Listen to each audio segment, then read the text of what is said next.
আসসালামু আলাইকুম প্রিয় দর্শকবৃন্দ, আবার নতুন আরেকটা রেসিপি নিয়ে হাজির হলাম। তো আজকে আমি মলা মাছের চচ্চড়ি বানাবো আলু দিয়ে। তো তার জন্য এখানে আমি 500 গ্রামের মতো মলা মাছ খুব ভালো করে কেটে পরিষ্কার করে ধুয়ে নিয়েছি। তারপরে একটা প্যানে মলা মাছগুলোকে দিয়ে দিলাম। তারপরে এখানে আমি 8-10টার মতো ছোট সাইজের আলু মানে কুচি কুচি করে কেটে রাখছিলাম, সেগুলোকেও ধুয়ে পরিষ্কার করে এখানে দিয়ে দিছি। তারপরে আমি এখানে 2 মুঠ পরিমাণের পেঁয়াজ দিয়ে দিলাম। পেঁয়াজটাও আমি কুচি করে কেটে নিয়েছিলাম। তো সবগুলাই আপনারা একটু চিকন করে কাটার চেষ্টা করবেন, তাহলে এটার বেশ ভালো লাগে আর কি খেতে।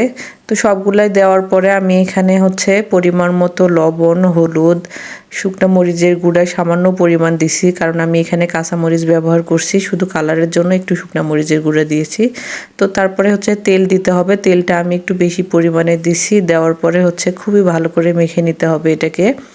তো আপনারা আলতোভাবে মাখবেন যাতে মাছটা ভেঙে না যায়। তো এখানে আমি আলতোভাবে একটু মাছটা মেখে নিচ্ছি।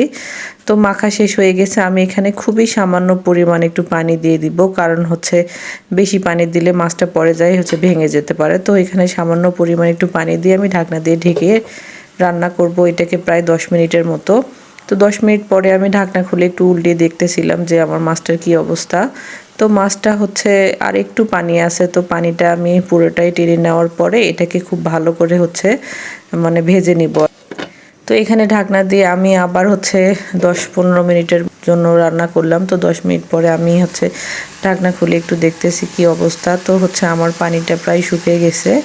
তো এখানে আমি মাছটাকে খুব ভালো করে ফ্রাই করে নিব। ফ্রাই বলতে আমি যেটুকু ঝোল ছিল তো পুরোটা আমি টেনে দিব। এখানে দেওয়ার পরে যতক্ষণ পর্যন্ত না নিচ থেকে তেল ভেসে উঠতেছে ততক্ষণ পর্যন্ত আমি এটাকে ভেজে নেব।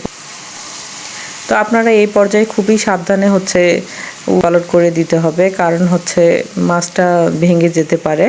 তো আমার রান্নাটা কমপ্লিট হয়ে গেছে। তো এটা আসলে সাদা ভাতের সাথে খেতে খুবই মজা লাগে। তো বাসায় আপনারাও ট্রাই করবেন।